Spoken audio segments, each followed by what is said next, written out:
Wisdom is actually the mind that realizes the truth. But then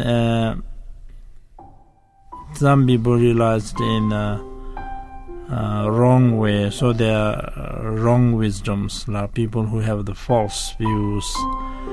And even though the right wisdom also has many different levels, as one is nearer to the reality, then as you advances, that it differs. So the wisdom has many different levels.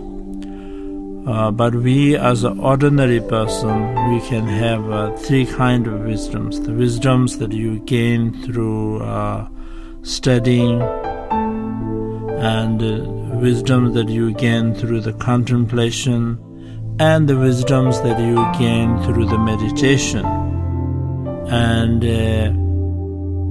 ultimately, it is the wisdom that you gain through meditation which realizes the ultimate truth is the true wisdom. And such wisdom is the one that realizes the ultimate truth, the real truth.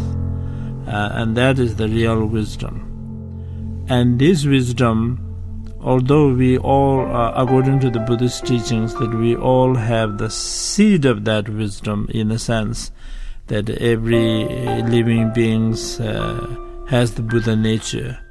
Every living being has the potency to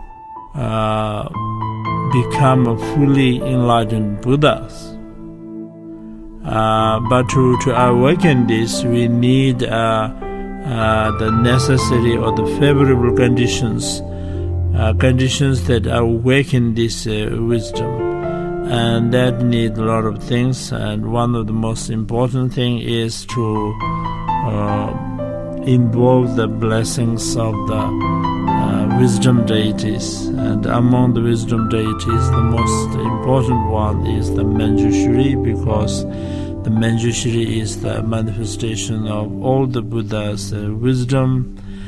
And so therefore, through his blessings, and also through gaining one's own knowledge, and so the two together, then one can awake the seed of the wisdom.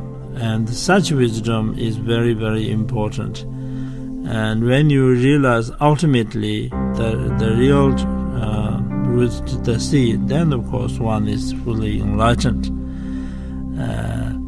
And so that is the ultimate goal of our, is that to become a fully enlightened Buddha for the sake of all sentient beings. And this depends on the wisdom. Not only that, even the lower path, whichever path you follow, the wisdom is very important.